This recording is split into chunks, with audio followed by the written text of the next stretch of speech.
Yeah, aka Patters, do you need to know, did you wake up today? Did you need to know the greatest single issue of Adam Warlock? Or here, he's just called Warlock. Let's get into it.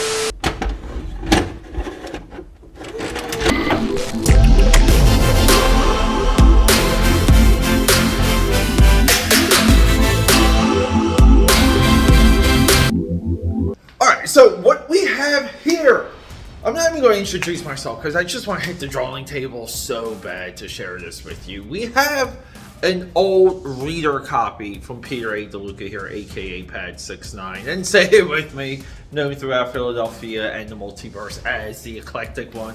I guess we're doing intros.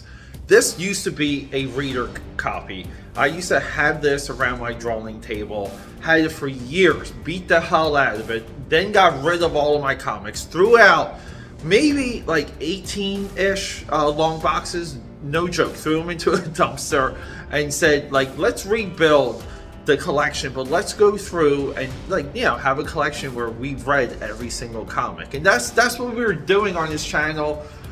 People, for $1 American, 1 ruble, 1 Turkish lira, 1 yuan, I was able to purchase this for $1 this past weekend, and it blew my mind. My friend, a close friend of mine, I've referenced him a few times on his channel, Business Mark. He's a Bronze Age fiend. He buy wherever we go, he will buy all the Bronze Age. He missed out. He missed this. I caught him slipping. I brought it to him too. While we were like, I'm like, dude, you missed this. I gotta get it. People, let me show you Warlock 10. Let's go. People, we're at my drawing table, and what we have here is a book that sat beside this and Captain Marvel 25, which is referenced in here. Those two sat next to my drawing table for years because I was convinced that Jim Starlin was maybe the most like underrated talent, maybe even now, still like the most underrated talent in comic book history. His illustrative power. I mean, look at this. We have, just on this cover alone, multiple plot threads, and we have stuff that happens inside the issue. Adam Warlock and Thanos, they fight 25,000 Black Knights in this issue. We have Magnus, Adam Warlock's future corrupted soul projection in time, affecting the life of Captain Marvel and Thanos is actually an ally of Captain Marvel in this issue. Everything I told you is here, and we start with, look at these pages. Look at this tile. Oh my god, it's just, this is just beyond fun. I get like chills just looking at some of this stuff, but look at this page.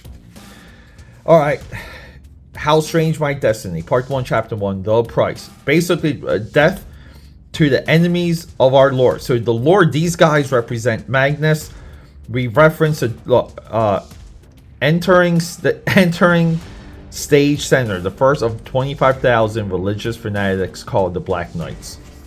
So we cut right to it. Thanos and Adam Warlock. Now, Pip the Troll, they kind of reference that Pip the Troll is useless. Pip, a generally useless troll. I didn't make that up, aka Patters. Pip the Troll runs off Thanos, and Gamora and Adam Warlock they just start killing people. Now, keep in mind, Gamora is not the daughter of Thanos. She is Thanos' assistant, as detailed. Gamora, Thanos' beautiful but deadly assistant. I prefer Gamora not to be related to Thanos. But anyway, so if we just look at this page, like, how is this not an album cover or already posterized? There's just so much energy here, and he's not, like, the effects are simple, but it's really, take note of just like the negative spaces here. It's the panel flow and just the instincts of Jim Starlin is crazy. Even the circle panels here, like, why not just do a grid? He's rounding the panels, the borders here. He's just, every single time Jim Starlin hits a page in this, he's just doing something new. He's entertaining himself. But yeah, we're slaughtering 25,000 Black Knights. Thanos is like, look guys, we gotta get out of here. So they they run up a stairway. We can't, it's hard to even tell what's happening in this panel right here. AKA padders. Let's see, hold up here. Can we focus it? It's so hard to see what's happening in that panel. But yeah, comics for the day. And essentially Adam Warlock jumps through the floor, and when he jumps through the floor, Thanos basically blasts, he seals it behind them. We don't really, again, these are comics, we're not really told. But then we get into this exposition with Gamora, Adam Warlock, and Pip the Troll. Now, we're to believe Thanos is just killing everyone. People, this is why we love this issue. We get this flashback.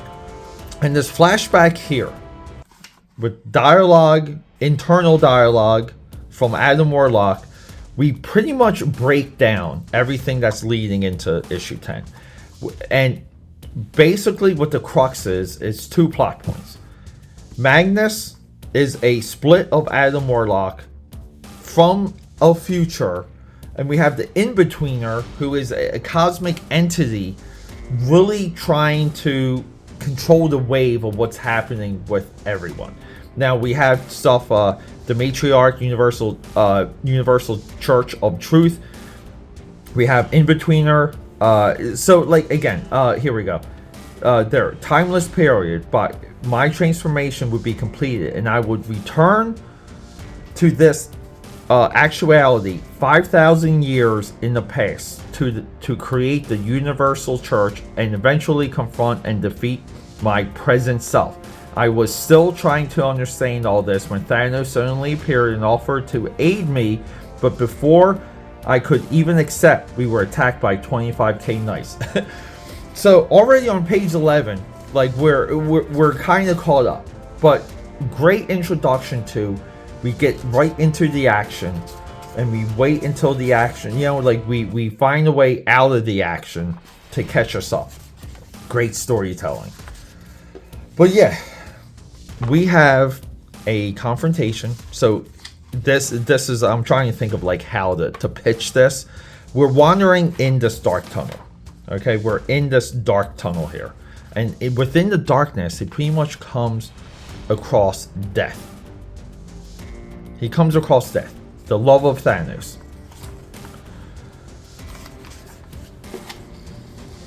And then he is greeted by Thanos. See, so the last panel here, I now realize that to seek but never find is my destiny. The only thing I don't understand is why. Then you see, he just gets angry. Thanos comes.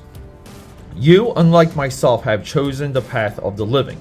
You must learn to be one with the life, or it will destroy you, Adam. The only way to do this is to pay the price, and the price is pain.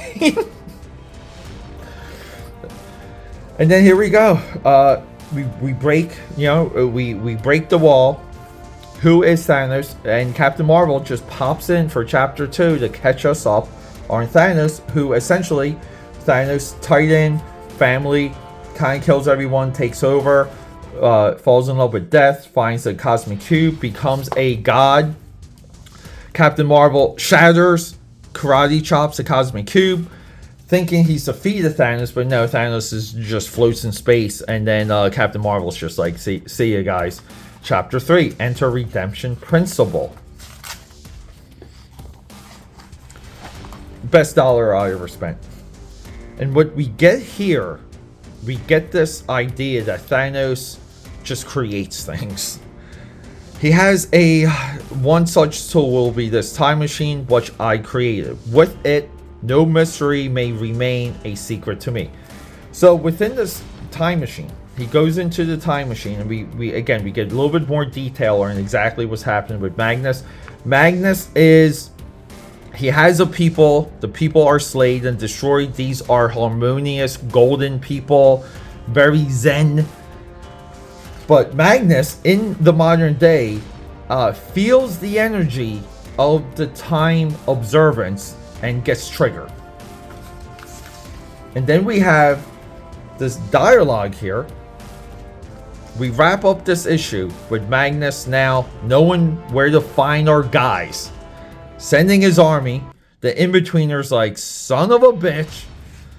But we get this idea that the only way to defeat Magnus, tell me if this isn't like the greatest cliffhanger, is for Adam Warlock to destroy himself. He needs to commit suicide to destroy his own soul, because the piece of him that's a part of Magnus will also die. And this doesn't get resolved until post-Infinity Gauntlet. AKA Padders, I'm so happy to have brought this to you. Look, it's a cheap issue. Buy the issue. Don't buy a reprint. Just track it down. I was able to get one for $1 American. Love you guys. So can you see why we're frustrated with Guardians of the Galaxy Volume 3? Can you? I mean, I it's hard to even say that. It's hard to even say Adam Warlock, Guardians of the Galaxy Volume 3 after this, without just thinking it's a complete joke, and that's really how he came off in that movie. And I'm not anti-James Gunn. I am anti-James Gunn running a film studio. I do believe James Gunn is an incredible, fantastic filmmaker. Am I like the only one that backs his Suicide Squad? I love all the through lines in that movie. There's so many satisfying resolutions by the end of that flick. But moving on, guys, thanks for hanging out with me. News, views, reviews. We do live streams. This video too also may have been a inventory episode. I might actually be in Europe right now. So if you're catching this, just keep that in mind, that if you leave a comment, or Mike, give me some time to see it and respond. But guys, thanks for hanging out with me. I love you so much. This channel is growing because of you, your efforts, and the love that you give back to me. And hey, we're not going to slow down. Our foot is on the pedal. It's a Fast and Furious style. We're just going over the cliff. Because in those movies, when you go over the cliff, you actually don't die. I love it. Let's go, guys.